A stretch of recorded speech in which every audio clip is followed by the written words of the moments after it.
अस्सलाम वालेकुम स्टूडेंट्स। आज हम केमिस्ट्री का न्यू चैप्टर स्टार्ट करने जा रहे हैं, केमिकल इक्विलिब्रियम।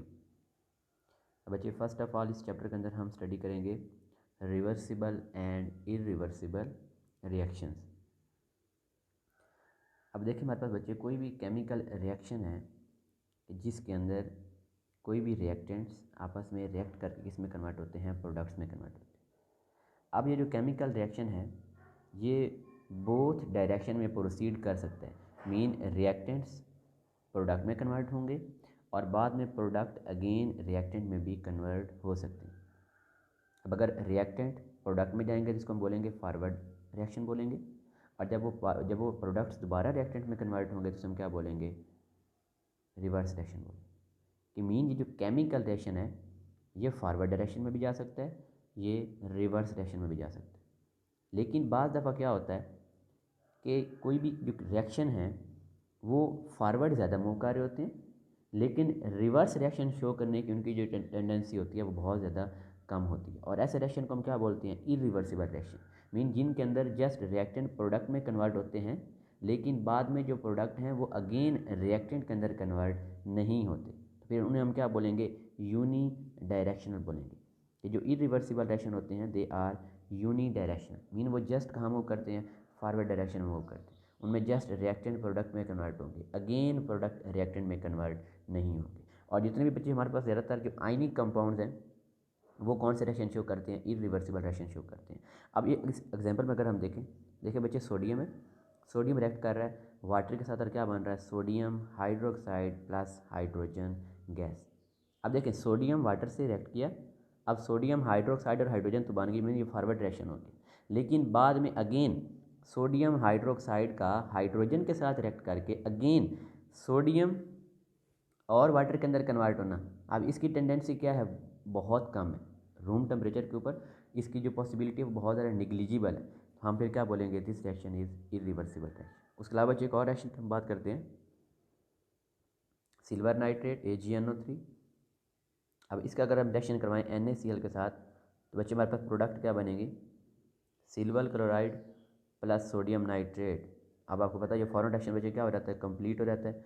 अब इसमें अगेन जो सिल्वर क्लोराइड और सोडियम नाइट्रेट उन्होंने अगेन आपस में रिएक्ट करके सिल्वर नाइट्रेट और सोडियम क्लोराइड में कन्वर्ट नहीं होना, मीन ये यूनी डायरेक्शनल रिएक्शन है और ये रिएक्शन क्या हो चुका है, कंप्लीट हो चुका है। अब एक और एग्जांपल इसके हम लेते हैं, देखें अगर हम बैलेंस्ड केमिकल इक्वेशन को देखें बच्चे, तो इसमें 2 पार्ट्स ऑफ हाइड्रोजन, मतलब हाइड्रोजन के 2 मोल्स हैं, ऑक्सीजन का हमारे पास 1 मोल है। अब वो आपस में रिएक्ट किए, रिएक्टर किस में कन्वर्ट हो गए, वाटर के अंदर कन्वर्ट हो गए। और ये जो रिएक्शन होता है बच्चे ये होता है bye means of electric spark, मतलब इलेक्ट्रिक स्पार्क के जरिए इसको पहले एनर्जी प्रोवाइड करनी पड़ती है, तब ये दोनों रिएक्ट करते हैं और रिएक्ट करके वाटर के अंदर कन्वर्ट हो जाते हैं। अब अगर हम इनकी स्टिक्योमेट्रिक अमाउंट लेंगे बच्चे, stoichiometric mean according to balance chemical equation अगर उनकी अमाउंट लेंगे तो आपने याद रखना है कि इनमें से फिर कोई भी एक्सेस रिएक्टेंट या लिमिटिंग रिएक्टेंट नहीं होगा। एट द सेम टाइम दोनों के दोनों क्या हो जाएंगे, कंज्यूम हो जाएंगे, ठीक है। लेकिन अगर इस रिएक्शन को हम अगेन, मतलब ये रिएक्शन हुआ इलेक्ट्रिक स्पार्क की प्रेजेंस में रिएक्शन हुआ, प्रोडक्ट क्या बन गया बच्चे, वाटर बन गया।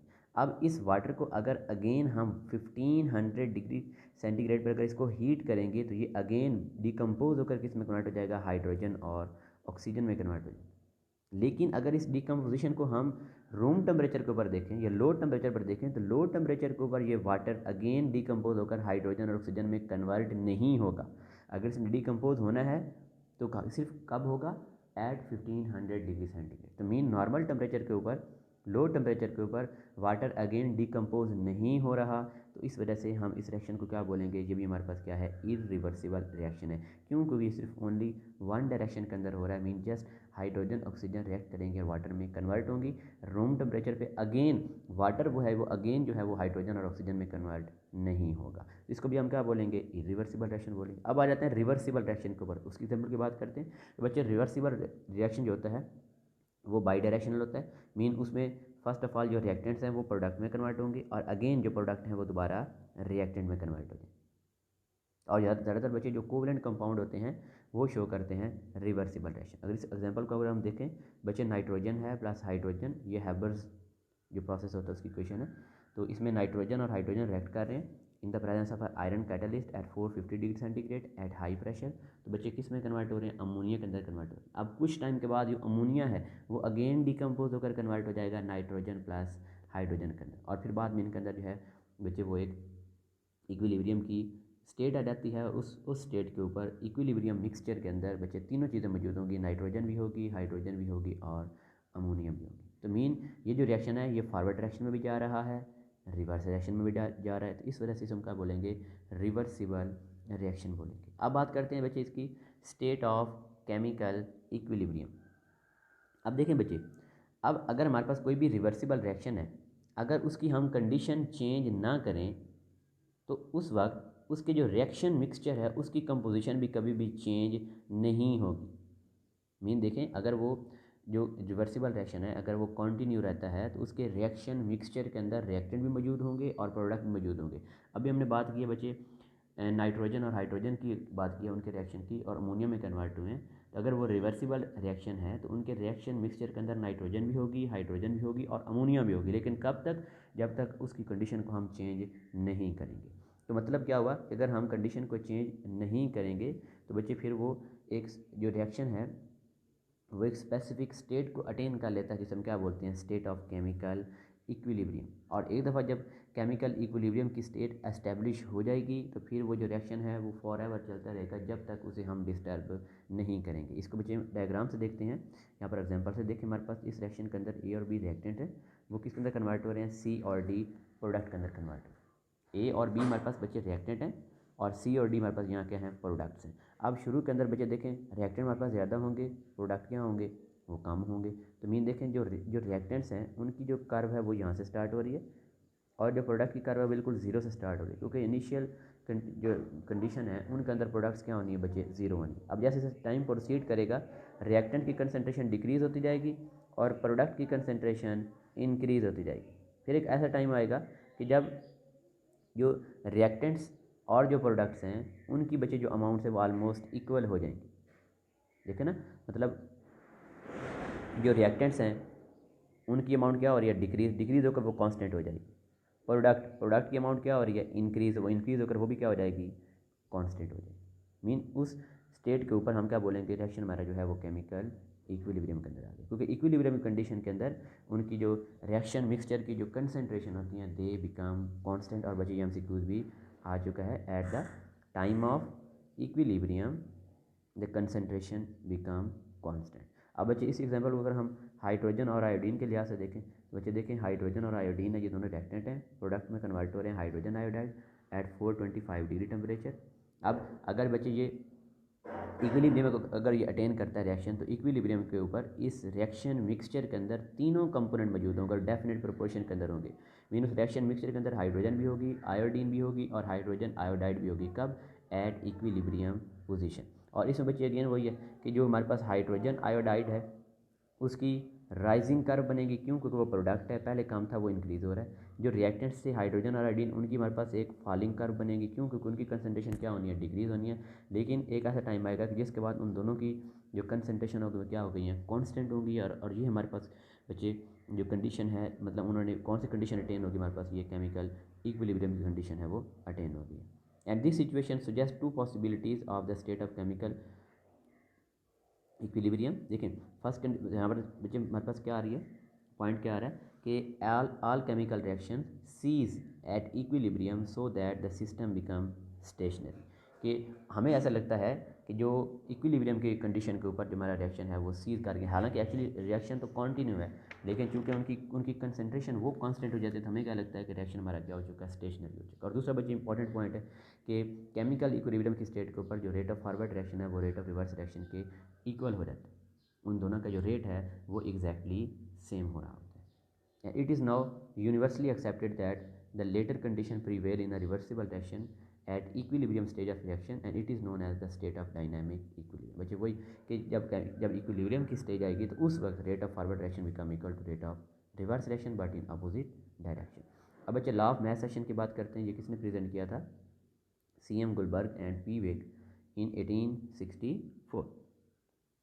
और इनके बच्चे इसको हम लॉ ऑफ मैस एक्शन भी बोलते हैं। It state is that the rate at which a reaction proceed is directly proportional to the product of active mass of the reactants. कि हमारे पास कोई भी केमिकल रिएक्शन है, उसका रेट उसके रिएक्टेंट के एक्टिव मास के प्रोडक्ट के डायरेक्टली प्रोपोर्शनल हो। मीन जो रिएक्टेंट्स हैं उनकी फर्स्ट ऑफ ऑल हमने क्या लेना है, उनका एक्टिव मास लेना है। बच्चे जो एक्टिव मास होता है इसको हम स्क्वायर ब्रैकेट से शो करते हैं, और ये जो एक्टिव मास होता है ये किस चीज़ को रिप्रेजेंट करता है, उनकी कंसनट्रेशन को कौन से यूनिट्स के अंदर, मोल पर क्यूबिक डेसीमीटर, ये उनका एक्टिव मास है।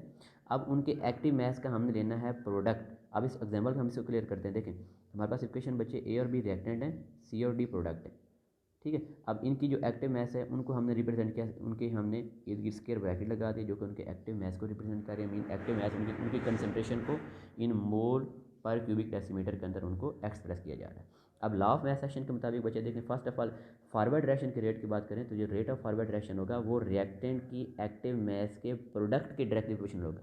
फर्स्ट ऑफ ऑल ये देखिए मैंने दोनों का क्या लिया है, प्रोडक्ट, ये दोनों रिएक्टेंट थे, दोनों रिएक्टेंट की कंसंट्रेशन के क्या लिया है, प्रोडक्ट, और ये जो इन दोनों का प्रोडक्ट होगा वो रेट ऑफ फॉरवर्ड रिएक्शन के डायरेक्टली प्रोपोर्शनल होगा। यहाँ पर प्रोपोर्शनैलिटी के साइन को खत्म करने के लिए हम बच्चे कांस्टेंट लगाएंगे के एफ, और के हमारे पास क्या है, rate constant for the forward reaction. इसी तरह अगर हम रिवर्स रिएक्शन की बात करें तो रिवर्स रिएक्शन के अंदर क्या होगा बच्चे कि जो रिवर्स रिएक्शन होगा वो सी और डी उनके एक्टिव मास के प्रोडक्ट की क्या होगा, डायरेक्टली प्रोपोर्शनल होगा। और यहाँ पर भी प्रोपोर्शनैलिटी के साइन को ख़त्म करने के लिए हम क्या बच्चे लगा देंगे, K r which is the equilibrium constant for the reverse reaction.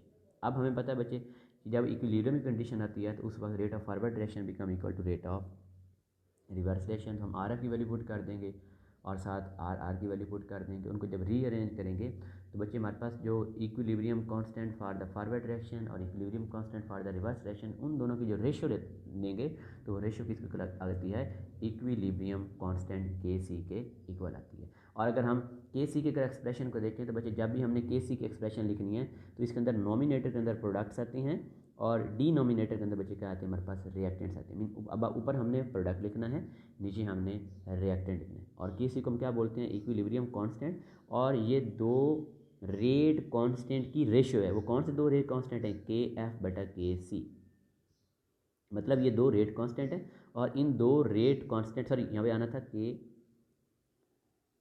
F बटा के आर, हाँ जी, इन दो रेट कांस्टेंट की जो रेशियो है उसे हम क्या बोलते हैं, इक्विलिब्रियम कांस्टेंट के सी इज इक्वल टू के एफ बटा के आर। और बच्चे अगेन दोबारा ये बताया गया कि जब हमने इनकी इक्विलिब्रियम एक्सप्रेशन लिखनी है तो ऊपर हमने प्रोडक्ट लिखनी है और नीचे हमने रिएक्टेंट्स लिखनी है। अब अगर हम बच्चे हमारे पास उस केमिकल इक्वेशन के अंदर अगर साथ में रिएक्टेंट के साथ अगर उनके नंबर ऑफ़ मोल दिए गए हैं तो जो नंबर ऑफ़ मोल होंगे, जो उनके कोफिशिएंट होंगे, वो केमिकल इक्विलिब्रियम एक्सप्रेशन के अंदर वो उनके क्या बन जाएंगे, उनकी पावर बन जाएंगी। मतलब अगर जैसे हमारे पास यहाँ पर ए का कोफिशिएंट क्या है, स्मॉल ए, तो एक्सप्रेशन के अंदर वही स्मॉल ए उसका क्या बन जाएगी, उसकी पावर बन जाएगी। मीन साथ जो भी कोफिशिएंट लिखा होगा वो यहाँ पर इक्विलिब्रियम कांस्टेंट एक्सप्रेशन के अंदर वो उनकी पावर बन जाएगा। अगर हम बच्चे यूनिट्स की बात करें तो फर्स्ट ऑफ ऑल हमने कहा था कि जो कंसंट्रेशन होते हैं उसके यूनिट क्या होते हैं, मोल पर क्यूबिक डेसीमीटर। अब हमने कहा जो इक्विलिब्रियम कांस्टेंट है जिसको हम के सी बोलते हैं, तो के सी हम एक्सप्रेशन लिखने के लिए बच्चे ऊपर हम क्या लिखते हैं, प्रोडक्ट की कंसंट्रेशन डिवाइडेड बाय रिएक्टेंट की कंसंट्रेशन। अब बच्चे अगर हमारे पास किसी भी केमिकल रिएक्शन के अंदर number of moles of product और रिएक्टेंट अगर वो दोनों इक्वल होंगे तो उन रिएक्शन की के लिए जो के सी के यूनिट्स होंगे, कोई यूनिट्स नहीं होंगे, वो एक दूसरे को क्या कर देंगे, कैंसिल कर देंगे। मीन अगर रिएक्टेंट्स और प्रोडक्ट्स उनके मोल इक्वल होंगे तो उस कंडीशन में किसी के कोई यूनिट नहीं होंगे। अब बच्चे इस रिएक्शन को अगर हम देखें, ये स्टेरिफिकेशन का रिएक्शन है। अब इसमें रिएक्टेंट के टोटल मोल कितने हैं, 2, प्रोडक्ट के भी टोटल मोल कितने हैं, 2।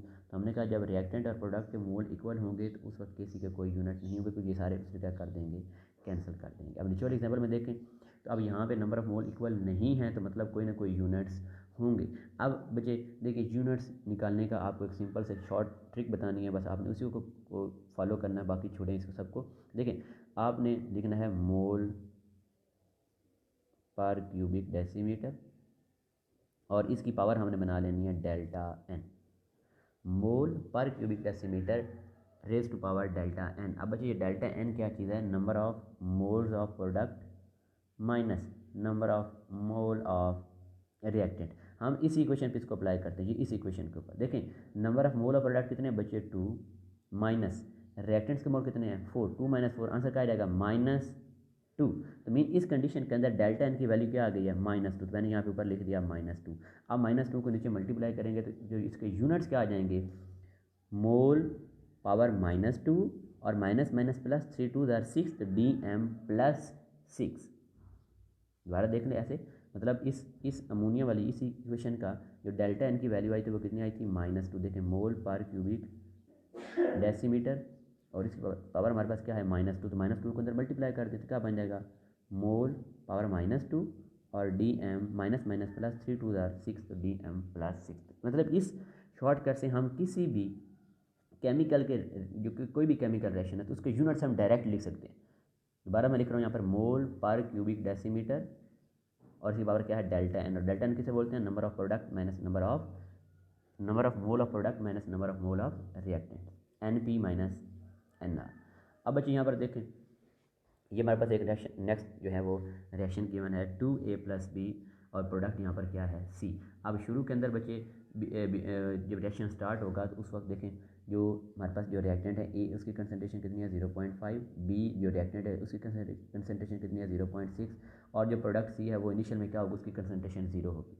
लेकिन जब ये रिएक्शन इक्विलिब्रियम की स्टेट में आएगा तो उस वक्त A की कंसंट्रेशन 0.20, B की बचे 0.45 और C कितनी है 0.15। हमने Kc की वैल्यू बच्चे कैलकुलेट करनी है तो सिंपल हम पहले Kc की जो है वो इसकी एक्सप्रेशन लिखने हैं। हमने कहा था एक्सप्रेशन के अंदर टॉप पे हमने क्या लिखना है प्रोडक्ट, नीचे क्या लिखना है रिएक्टेंट। यहाँ पे प्रोडक्ट क्या है C, तो हमने C को लिख दिया।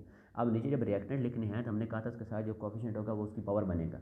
अब एक साथ कोफिशिएंट क्या है 2, तो 2 उसकी क्या बन जाएगा पावर। तो बच्चे इक्विलिब्रियम एक्सप्रेशन क्या बन जाएगी, Kc = C/A² और B। जस्ट इनकी बात बच्चे वैल्यू पुट कर दें, वैल्यू पुट करेंगे तो हमारे पास Kc की क्या आ जाएगा, आंसर आ जाएगा। अब अगर यहाँ पर Kc के यूनिट्स नहीं लिखे गए, अगर हमें कहा जाए कि इसमें Kc के यूनिट्स बताएं तो हम बच्चे अभी निकाल लेते हैं, उसी फार्मूला से निकालेंगे। हमने फार्मूला क्या लिखा था, मोल पर क्यूबिक डेसीमीटर, मोल पर क्यूबिक डेसीमीटर। इस बार मैंने क्या कहा था डेल्टा एन। यहाँ पे पहले डेल्टा एन की वैल्यू फाइंड करते हैं। देखिए यहाँ पर प्रोडक्ट्स के मोल कितने हैं 1 और रिएक्टेंट्स के मोल कितने हैं 3। तो 1 - 3 आंसर क्या आ जाएगा -2। और जब -2 डेल्टा एन की वैल्यू -2 पुट करेंगे तो आंसर फिर क्या आ जाएगा, मोल -2 dm+6।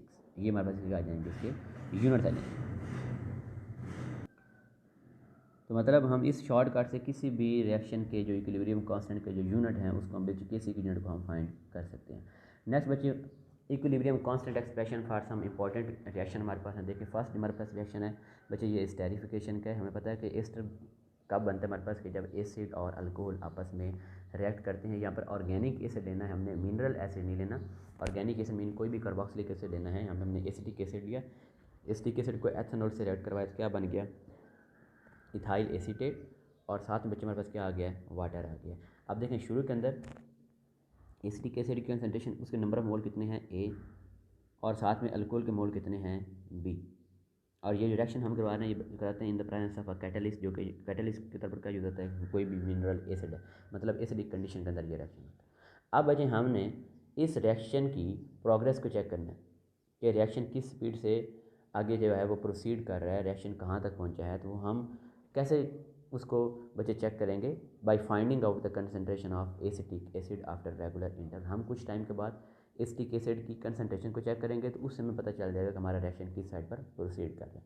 अब हमने क्या करना है कि बच्चे उस रिएक्शन मिक्सचर में से उसकी स्मॉल प्रोपोर्शन हमने लेनी है और फिर उसकी हमने टाइट्रेशन करवानी है किसके साथ, against a standard solution of sodium hydroxide. और जब हम उसकी टाइट्रेशन करवाएंगे तो उसके बाद बच्चे जैसे जैसे रिएक्शन आगे प्रोसीड करता रहेगा तो एसिटिक एसिड की वैल्यू क्या होती जाएगी, डिक्रीज़। अच्छा एसिटिक एसिड की वैल्यू डिक्रीज़ होती जाएगी, लेकिन जैसे ही केमिकल इक्विलिब्रियम अटेन होगा तो उसके बाद उसकी जो कंसंट्रेशन बच्चे वो क्या हो जानी है कांस्टेंट। हमने पीछे पढ़ा भी था कि इक्विलिब्रियम जब कांस्टेंट आएगा तो बच्चे उस वक्त उस रिएक्शन मिक्सचर की जो कंसंट्रेशन होती है दे बिकम कांस्टेंट। अच्छा अब जब बच्चे प्रोडक्ट्स हमारे पास कौन कौन से आने हैं, एस्टर आना है और साथ में क्या आना है वाटर आना है। उनके हम लेट्स सपोज कहते हैं कि उनके दोनों के कितने कितने मोल बन गए हैं, एक्स मोल बने हैं एस्टर के और एक्स मोल कितने बने हैं वाटर के। तो अब फिर अल्कोहल के कितने मोल रिमेनिंग होंगे और एसिड के मोल कितने रिमेनिंग होंगे। तो हम इसमें कह देंगे A - X मीन ये एसिड के रिमेनिंग मोल हैं और B - X ये बचे अल्कोहल के रिमेनिंग मोल हैं। और यहाँ पर जो कैपिटल ये जो वी होता है बच्चे, इसका यूनिट है क्यूबिक डेसीमीटर dm³। तो बच्चे ये पूरे रिएक्शन मिक्सचर के वॉल्यूम को रिप्रेजेंट करता है, मतलब कि पूरे रिएक्शन मिक्सचर मीन कि उसमें अब बच्चे ये सारी चीज़ें आ जाएंगी, सारे रिएक्टेंट और प्रोडक्ट की बात हो रही है। अब देखें बच्चे उसकी हमने इक्वेशन लिखी है, ये वैसे एज इट इज़ कोई इंपॉर्टेंट नहीं है, हमने तो अपने जो है इसके जो हमारा जो आएगा रिजल्ट आएगा हमने तो उस पर मेनली फोकस करना है। लेकिन इसको हम देख लेते हैं बच्चे। देखें ये रिएक्टेंट हैं, मतलब उनकी ये जब टाइम t 0 होगा तो उन दोनों की कंसंट्रेशन ये होगी, प्रोडक्ट कितने होंगे 0 होंगे। जब इक्विलिब्रियम की स्टेट के ऊपर आएंगे तो रिएक्टेंट कितना रह जाएगा, ये a-x b-x और ये x मोल बन जाएंगे। ठीक है, अब हमने कहा था कि हमने जो पूरा रिएक्शन मिक्सचर उसका वॉल्यूम हमने v लिया था, हमने सबको v से डिवाइड कर दिया। जब बच्चे v से डिवाइड करेंगे तो हमारे पास क्या बन जाएगा a-x/v, और a-x क्या थे, मोल। जब मोल को वॉल्यूम से डिवाइड करेंगे तो उनकी कंसंट्रेशन आ जाएगी, मोल पर क्यूबिक डेसीमीटर। मतलब मोल को जब हम वॉल्यूम से डिवाइड करेंगे तो उनकी कंसंट्रेशन आ जाएगी। तो हमने इस वजह से इनके इर्द गिर्द क्या डाल दिया बच्चे, स्क्वायर ब्रैकेट डाल दिए। अब देखें इस कंडीशन में ये चारों भी आपस में क्या हो जाएंगे, कट जाएंगे, और जो इक्विलिब्रियम जो एक्सप्रेशन आई है उसके अंदर जो वॉल्यूम का फैक्टर है वो अपेयर नहीं हुआ। और जब वॉल्यूम का फैक्टर बच्चे अपेयर नहीं होगा तो मीन इस रिएक्शन को चेंज इन वॉल्यूम वो इस रिएक्शन की जो इक्विलिब्रियम स्टेज है उसको डिस्टर्ब नहीं कर सकता। दोबारा बच्चे सुन लें कि क्योंकि आप देखिए इस इक्विलिब्रियम एक्सप्रेशन के अंदर जो वॉल्यूम वो अपेयर नहीं हुआ, क्योंकि वॉल्यूम का फैक्टर यहाँ मौजूद नहीं है, तो इस वजह से इस रिएक्शन की Kc की वैल्यू वो भी वॉल्यूम के चेंज करने से चेंज नहीं होगी, और इक्विलिब्रियम जो पोजीशन है वो भी चेंज नहीं होगी। अपने बच्चे याद रखना कि जो Kc होता है it is just depend upon temperature, बस टेम्परेचर पर डिपेंड करता है। टेम्परेचर चेंज होगा तो Kc की वैल्यू चेंज होगी। अदरवाइज अगर हम रिएक्टेंट की कंसनट्रेशन, प्रोडक्ट की कंसनट्रेशन, प्रेशर, वॉल्यूम अगर ये चेंज करते रहेंगे तो Kc की वैल्यू कभी भी चेंज नहीं होगी, लेकिन जो इक्विलिब्रियम पोजीशन है उसकी वैल्यू चेंज हो जाती है। नेक्स्ट बच्चे ये डिसोसिएशन ऑफ PCl5 की बात करते हैं। देखें अब PCl5 है, डिसोसिएटिव कन्वर्ट हो गया PCl3 एंड Cl2 के अंदर। अब इसकी जब हम इक्विलिब्रियम एक्सप्रेशन लिखेंगे तो हमारे पास आंसर क्या आ जाएगा, Kc is equal to x²/Va-x। अब बच्चे देखें, अब हमारे पर एंट्री टेस्ट में हमने बैठ के ये कैलकुलेशन थोड़ी करनी है, हम अगर ये डेरिवेशन वहाँ थोड़ी करनी है, हमने अपनी जस्ट इस रिज़ल्ट को देखना है। अब हमने यहाँ से एक बच्चे छोटी सी ट्रिक एक याद रखनी है। हमने अब यहाँ पे ये देखना है कि जो वॉल्यूम का फैक्टर है वो इक्विलिब्रियम एक्सप्रेशन के अंदर कब अपेयर होगा, कब अपेयर नहीं होगा। और सेकंड बात हमने बच्चे ये देखनी है कि वो जो वॉल्यूम का जो फैक्टर है वो नॉमिनेटर के अंदर कब बच्चे अपेयर होगा और डिनोमिनेटर के अंदर कब अपेयर होगा। तो पहले इसके हम बात ये करेंगे कि जब number of mole of reactant और प्रोडक्ट जब बच्चे वो दोनों इक्वल होंगे, जब दोनों इक्वल होंगे तो फिर उस वक्त इक्विलिब्रियम एक्सप्रेशन में वॉल्यूम का फैक्टर अपेयर ही नहीं होगा। जब number of mole of reactant product equal होंगे तो तब वॉल्यूम का फैक्टर अपेयर ही नहीं होना। लेकिन अगर रिएक्टेंट के मोल ज़्यादा होंगे तो उस वक्त जो वॉल्यूम है वो नॉमिनेटर के अंदर बच्चे अपेयर होगा, मीन जो बटा हम लगाते हैं जो रेशो इसके अबाव साइड पर अपेयर होगा। और अगर प्रोडक्ट की बच्चे कंसनट्रेशन ज़्यादा होगी तो उस वक्त ये जो वॉल्यूम है ये डिनोमिनेटर के अंदर अपेयर होगा। अब ये कोई मुश्किल नहीं है, जब आप Kc की वैल्यू जो है बच्चे वो उसकी एक्सप्रेशन जब आप वो लिखेंगे तो आपको पता चल जाएगा। हमने बस यहाँ पर एक छोटा सा शॉर्टकट बना लिया है, हम डिटेल में नहीं जा रहे, क्योंकि हमने वहाँ पर ना ये इक्विलिब्रियम की एक्सप्रेशन वहाँ पे ड्राइव करनी है बैठ के। अगर हमसे पूछा भी जाएगा तो हमसे यही इस तरह ही MCQ पूछा जाएगा, और हमने वहाँ बस यही याद रखना है। मतलब वहाँ से ये पूछा जा सकता है कि ये रिएक्शन है,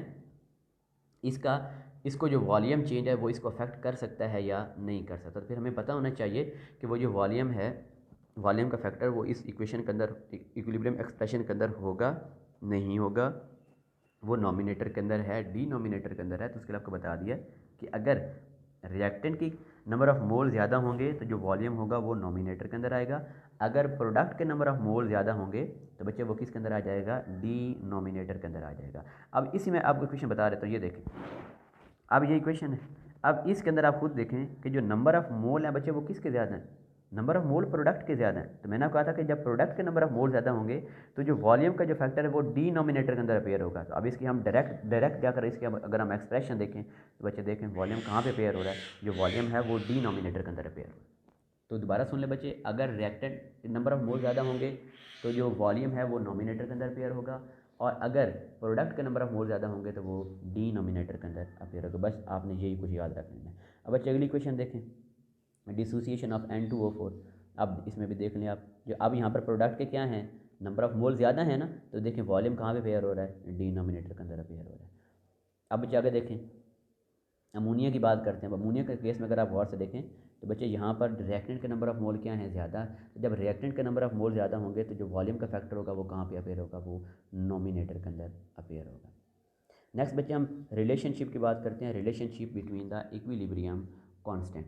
अब एक तो बच्चे हमने जो है वो फर्स्ट ऑफ ऑल हमने ये केसी की वैल्यू ड्राइव की थी, उसको मैंने कहा था कि इक्विलिब्रियम हमारे पास जो कांस्टेंट आया है, और यहाँ पर हमने जो उनकी वो जो कंसंट्रेशन यूज़ की थी, उनका यूनिट्स हमने क्या लिया था, मोल पर क्यूबिक डेसीमीटर। और जब मोल पर क्यूबिक डेसीमीटर के अंदर हम उनकी कंसंट्रेशन लेंगे तो उसके लिए हमने एक्सप्रेशन बच्चे लिख दी थी कि के सी इज़ इक्वल टू, ये देखें हमारे पास हमने कहा था कि जो उनके कोफिशिएंट होंगे वो उनके पावर बन जाएंगे, तो सी की पावर सी, डी की पावर डी, ए की पावर ए और बी की पावर बी। अब इसके लिए बच्चे हम इस मतलब हम जो हैं जो कंसंट्रेशन होती है ना, इसको रिप्रेजेंट स्क्वायर ब्रैकेट से भी कर सकते हैं, और उसके अलावा भी इसको बच्चे रिप्रेजेंट करने का एक तरीका होता है कि हम इसके जगह पर कैपिटल सी डाल दें, मतलब कैपिटल सी या स्क्वायर ब्रैकेट, ये दोनों किस चीज़ को इंडिकेट करती हैं, कंसंट्रेशन को। और किस में कंसंट्रेशन को, मोल पर क्यूबिक डेसीमीटर के अंदर।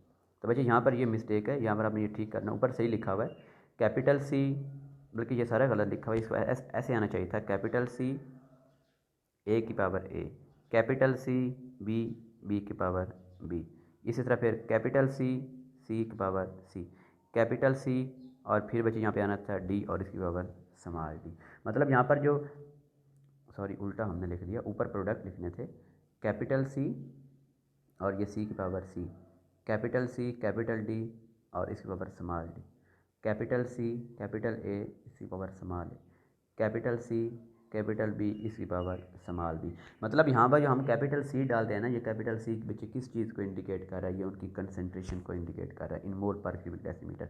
या हम कैपिटल सी मैंने का यूज़ करते हैं या हम स्क्वायर ब्रैकेट यूज़ करते हैं।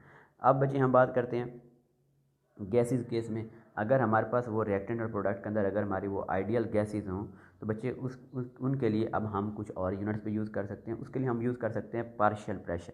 अब हमने बच्चे डाल्टन्स लॉ के अंदर हमने पढ़ा होगा बच्चे, पार्शियल प्रेशर क्या होता है कि अगर हमारे पास गैसेस का मिक्सचर मौजूद है तो उस मिक्सचर में से हर गैस अपना जो प्रेशर जो एक्सर्ट करती है हम उसे क्या बोलते हैं, उसका पार्शियल प्रेशर। और वो उसका जो पार्शियल प्रेशर होता है वो उसकी कंसंट्रेशन के डायरेक्टली प्रोपोर्शनल होता है। मीन उसकी कंसंट्रेशन जितनी ज़्यादा होगी तो उसका पार्शियल प्रेशर भी उतना ज़्यादा होगा। फिर हम कंसंट्रेशन की जगह पर हम पार्शियल प्रेशर भी लिख सकते हैं। तो वही क्वेश्चन बच्चे क्या बन जाएगी, पी सी की पावर सी, पी डी की पावर डी, पी ए की पावर ए और पी बी की पावर बी। बाकी वही बची है कि इसके अंदर के पी इक्वेशन के अंदर इसकी एक्सप्रेशन के अंदर ऊपर हम प्रोडक्ट लिखेंगे और नीचे हम क्या लिखेंगे, रिएक्टेंट लिखेंगे। अब हमने बच्चे के पी और के सी के अंदर जो है वो रिलेशनशिप देखना, और यही मेन आज हमारा तो असल बच्चे यही मेन जो है वो जो हमने यहाँ पर देखना है, इसके यूनिट्स वगैरह को देखने। बाकी तो पीछे जो आसान है कोई इतनी मुश्किल बात नहीं है, बार बार एफएससी में पढ़ते आ रहे हैं। तो मेन इसके हम थोड़ा सा शॉर्ट इसके अंदर शॉर्ट ट्रिक्स थोड़ी देखेंगे कि हमने कैसे डिटरमाइन करनी। देखें फार्मूला क्या लिखा हुआ है, के p is equal to K c R T raise power delta n. अब बच्चे अगेन देखें डेल्टा एन हमारे पास क्या होता है, number of mole of product minus number of mole of reactant. और आर यहाँ पर क्या है, जनरल गैस कांस्टेंट, और टी हमारे पास क्या है, एब्सोल्यूट टेम्परेचर, जिसको हम केल्विन स्केल पर मेजर करते हैं।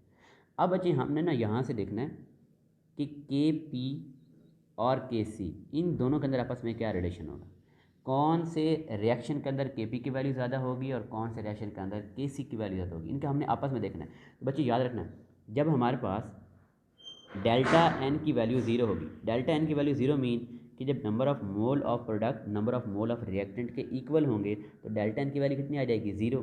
जब डेल्टा एन की वैल्यू ज़ीरो है तो उस वक्त number of mole of product is equal to number of mole of reactant. और जब ये डेल्टा एन की वैल्यू बच्चे ज़ीरो होगी, जो देखें हमें पता है, देखें फिर उस वक्त आर टी की पावर क्या हो जाएगी, ज़ीरो। और किसी भी चीज़ की जब पावर बच्चे ज़ीरो हो जाती है तो आंसर क्या आता है, वन आता है। तो मीन इस कंडीशन के अंदर फिर के p is equal to K सी।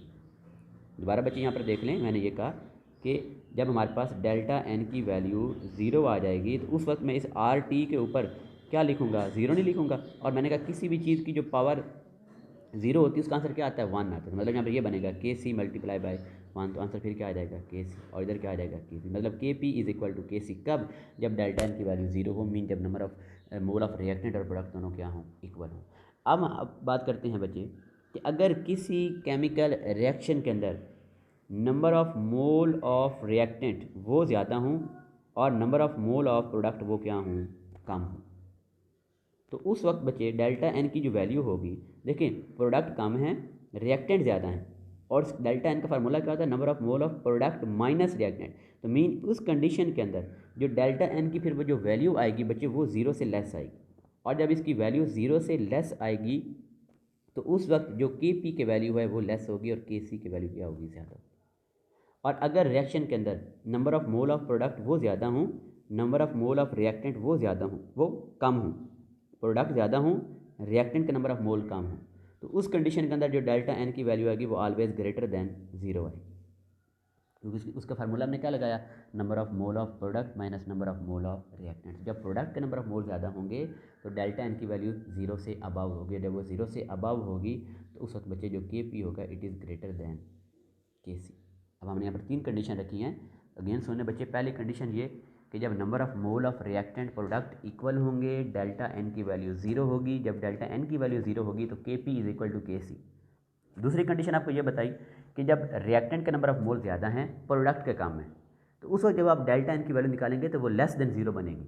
जब वो लेस देन ज़ीरो आएगी तो इसका मतलब क्या है, के p is less than the के सी, क्योंकि जब वैल्यू पुट करेंगे ना आप इस इक्वेशन के अंदर आपको पता चलेगा के p is less than the के सी। अब थर्ड बात हमने बात की कि जब प्रोडक्ट के नंबर ऑफ मोल ज़्यादा हूँ, रिएक्टेंट के कम हूँ, तब जो डेल्टा एन की वैल्यू आएगी वो ऑलवेज ग्रेटर देन ज़ीरो आएगी, और उस वक्त जो के पी वो उसकी वैल्यू ज़्यादा होगी, के सी की वैल्यू कम होगी। अच्छा बच्चे आप इस इक्वेशन को देखें, देखिए हमारे पास ये इक्वेशन है, इसके अंदर आपको नजर आ रहा है बच्चे के सी की वैल्यू कितनी है, 6.0 मल्टीप्लाई बाई 10⁻⁻²।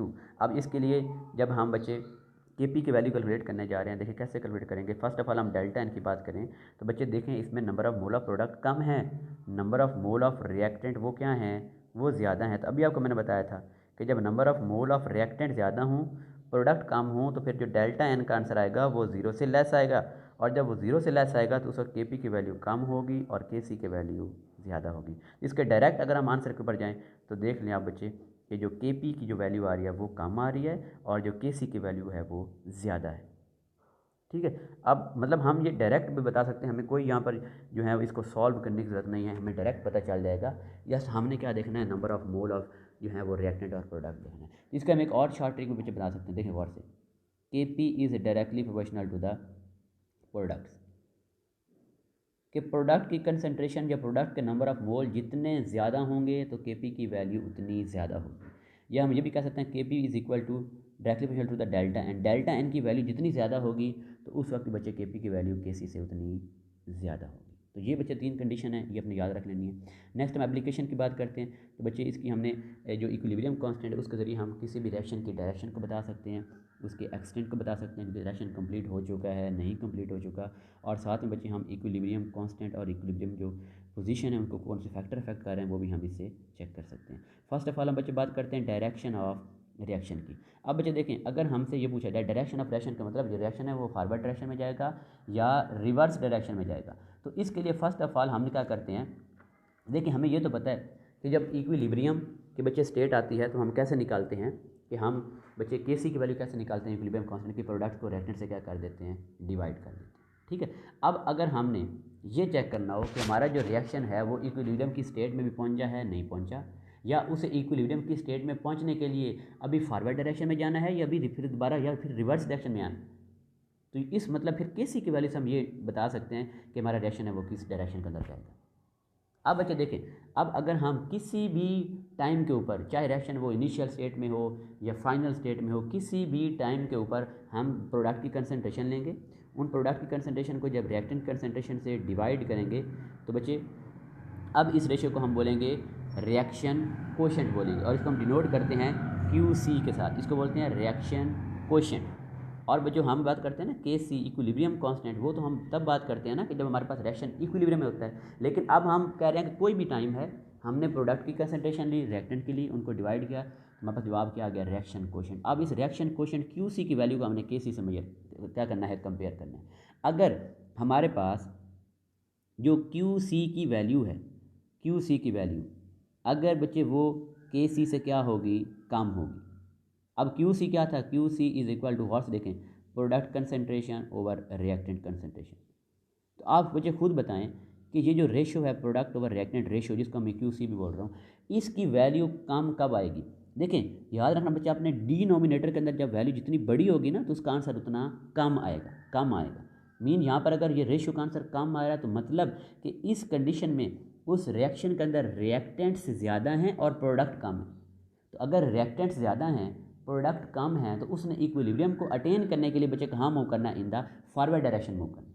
फॉरवर्ड डायरेक्शन क्यों मूव करना है, क्योंकि रिएक्टेंट ज़्यादा है और प्रोडक्ट हमारे पास क्या है, कम है। इसी तरह अगर हमारे पास इस रेशियो की वैल्यू मतलब अगर क्यू सी की वैल्यू अगर वो के सी से ज़्यादा आ जाए, अब अगेन मैं लिख रहा हूँ Q C is equal to product over reactant, उनकी कंसेंट्रेशन। तो बच्चे देखें अब क्यू सी की वैल्यू ज़्यादा कब आएगी, जब नॉमिनेटर वाली चीज़ जितनी बड़ी होती है। मीन जब प्रोडक्ट की कंसेंट्रेशन ज़्यादा होगी तो उस वक्त इस रेशियो की वैल्यू भी क्या होगी, ज़्यादा होगी।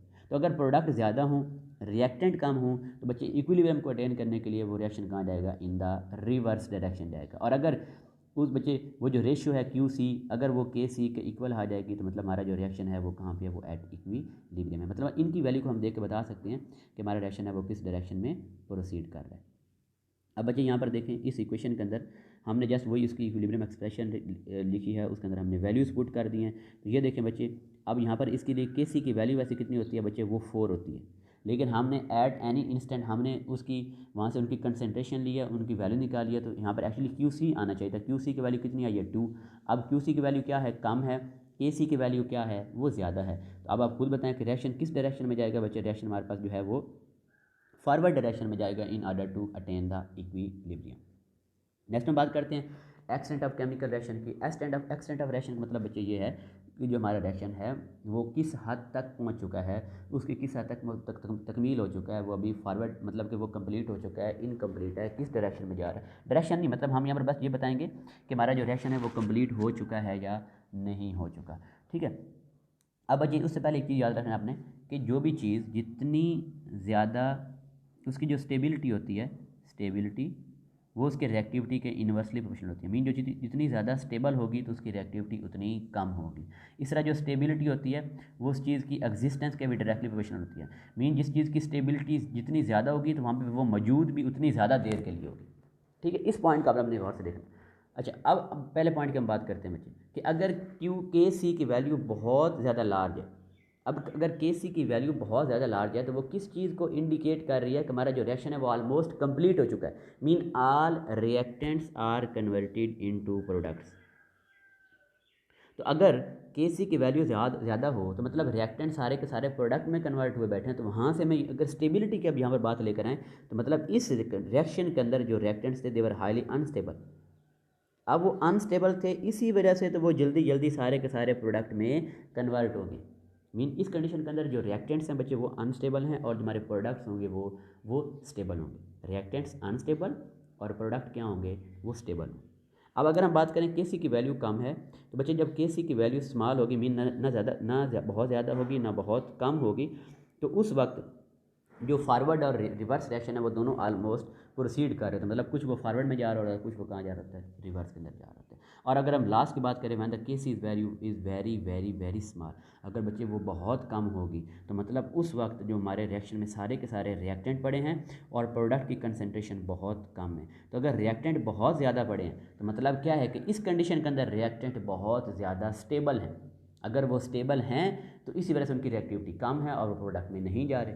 और अगर प्रोडक्ट की कंसंट्रेशन कम है तो मतलब प्रोडक्ट क्या थे, वो हाईली अनस्टेबल थे। अब अच्छे इस इक्वेशन में भी देख लें, ये हमारे पास जो इक्वेशन है ओजोन की डिकम्पोजिशन की। अब इसकी देखें, इसकी अब के सी की वैल्यू कितनी आ रही है, 10^55, मतलब बहुत बहुत ज़्यादा के सी की वैल्यू है। तो यहाँ से हमें किस चीज़ की इंडिकेशन हो रही है कि are reactants are converted into products, हमारा रिएक्शन कंप्लीट हो चुका है। और यहाँ से ये भी इस चीज़ की भी इंडिकेशन है कि ओजोन इज़ हाईली अनस्टेबल। और देखें ये एंड पर बात करते हैं, एच एफ की बात करते हैं, हाइड्रोफ्लोरिक एसिड की इसकी डिकम्पोजिशन है 2000 डिग्री। अब बच्चे इसकी के सी की वैल्यू कितनी आ रही है, 10 की ताकत -13, बहुत बहुत कम है।